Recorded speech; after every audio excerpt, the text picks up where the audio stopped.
You ever notice how the idea of dating again feels less like an opportunity and more like a chore you'd rather skip? Like something you're supposed to want, but honestly, you just don't. Here's what most people won't tell you.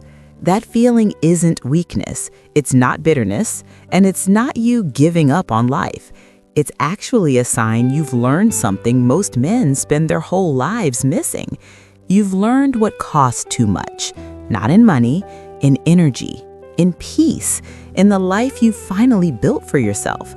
Today, I'm going to walk you through 5 patterns that explain why so many men over 40 would genuinely rather stay single than re-enter the dating world. And I'm not talking about fear of rejection or laziness. I'm talking about informed preference.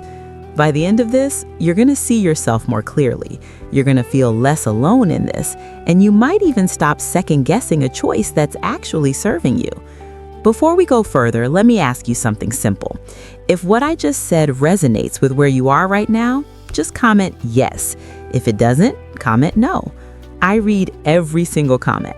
I want to know if I'm speaking to your experience or missing the mark entirely.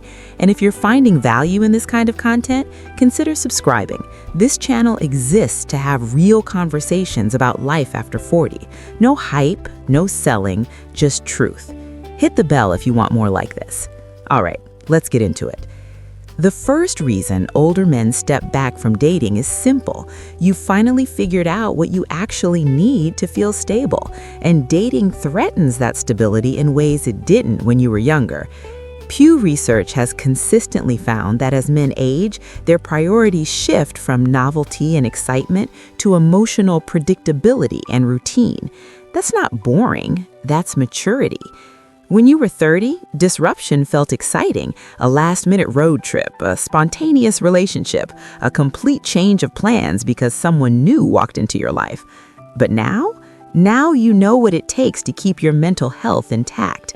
You know you need your mornings. You know you need time alone to reset.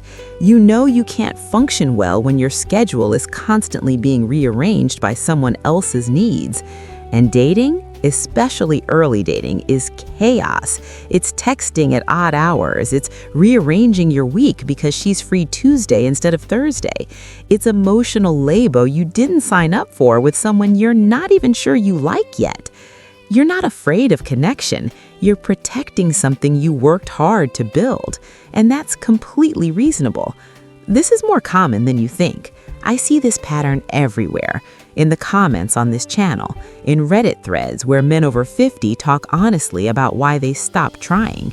They're not broken. They're just done sacrificing their baseline peace for the possibility of something that statistically probably won't last anyway. The second reason is tied to the first, but it goes deeper. You've seen the pattern. You've watched how relationships actually unfold over time, and you're no longer willing to bet your freedom on hope. Let me paint a picture. You meet someone. She's interesting. There's chemistry. You start spending time together. At first, it's fun. Then it's expected. Then you're checking in. Then you're explaining where you were. Then you're negotiating holidays. Then you're managing her feelings about your ex, your kids, your friends, your hobbies. And somewhere in there, the thing that made you feel alive starts to feel like another responsibility. According to data from the National Center for Health Statistics, second marriages fail at a higher rate than first marriages. For people over 50, it's even steeper. You already know this, not from a study, from living it or watching your friends live it. You've seen men who were perfectly content get pulled into relationships that slowly consume their time, their money, and their sense of self. And yeah, some relationships work, some are beautiful, but you've done the math, and the risk-reward ratio doesn't make sense anymore. When you were younger, you didn't think like this. You thought love would be enough, that effort would be enough, that trying harder would fix it. But now you know better. You know that compatibility is rare, that emotional maturity is rare, that someone who actually respects your boundaries and doesn't try to change you is incredibly rare. And the odds of finding that at this stage, while also managing everything else in your life, you're not pessimistic. You're just honest. If you're finding value so far, let me know in the comments. I want to make sure this is landing the way I hope it is. The third reason runs even deeper than logistics or pattern recognition. It's about identity. You've finally become someone you actually like, and dating at this age often requires you to shrink that person down to make room for someone else's expectations. Here's what I mean. You've spent decades figuring out who you are, what you believe, what you stand for, what you're not willing to compromise anymore.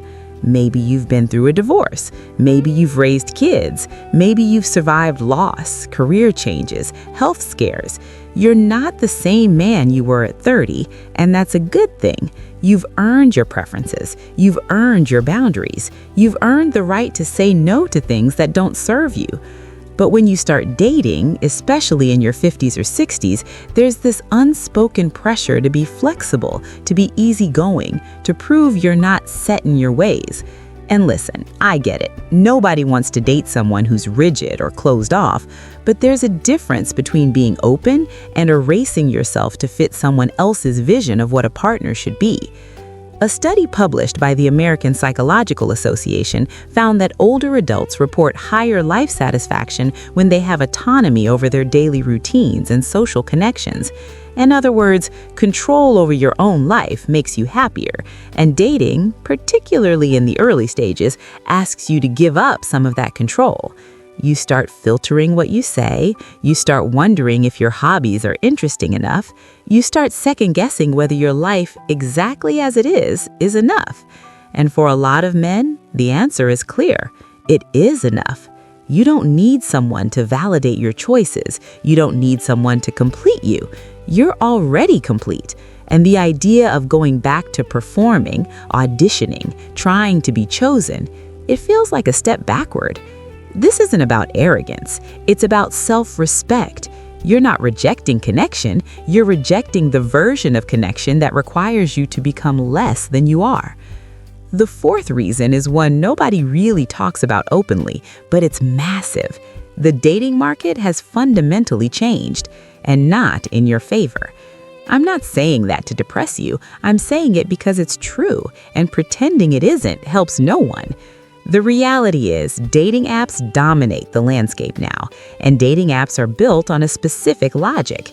They reward youth, they reward photos, they reward quick first impressions and surface-level attraction. Everything you've built over a lifetime, your character, your stability, your wisdom, the way you show up for people, none of that fits in a profile.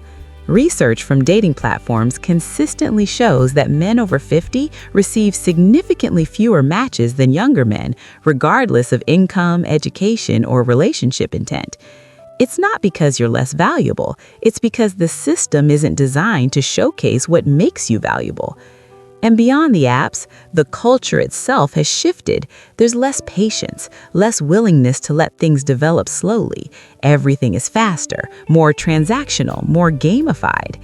You grew up in a world where you met someone at work, through friends, at church, in your community. You had context, you had time, you had organic opportunities to show who you were. Now, it's swipe left, swipe right. It's optimized photos and witty bios and instant judgments. And look, some men adapt to that, but a lot of men, good men, just opt out. Not because they can't compete, but because the game itself feels undignified. You've lived long enough to know your worth isn't determined by how many matches you get, and you'd rather be alone with your dignity than constantly trying to prove yourself to strangers who've already decided you're not what they're looking for. Still with me? Comment 1 if this already makes sense. I know this is heavy, but it's real. So where does that leave you? Let me bring this together. If you're a man who's chosen to step back from dating, or if you're considering it, I want you to hear this clearly. You're not broken. You're not damaged. You're not running away from life. You're making an informed decision based on lived experience. You've weighed the costs, you've weighed the benefits, and you've concluded that your peace, your autonomy, and your sense of self are worth more than the possibility of finding someone who might fit into the life you've built. That's not cynicism, that's clarity. And honestly, it takes courage to choose yourself when the entire world is telling you that being alone means you failed. But you haven't failed. You've succeeded at something most people never figure out. You've learned to be enough for yourself. Now, does that mean you'll be alone forever?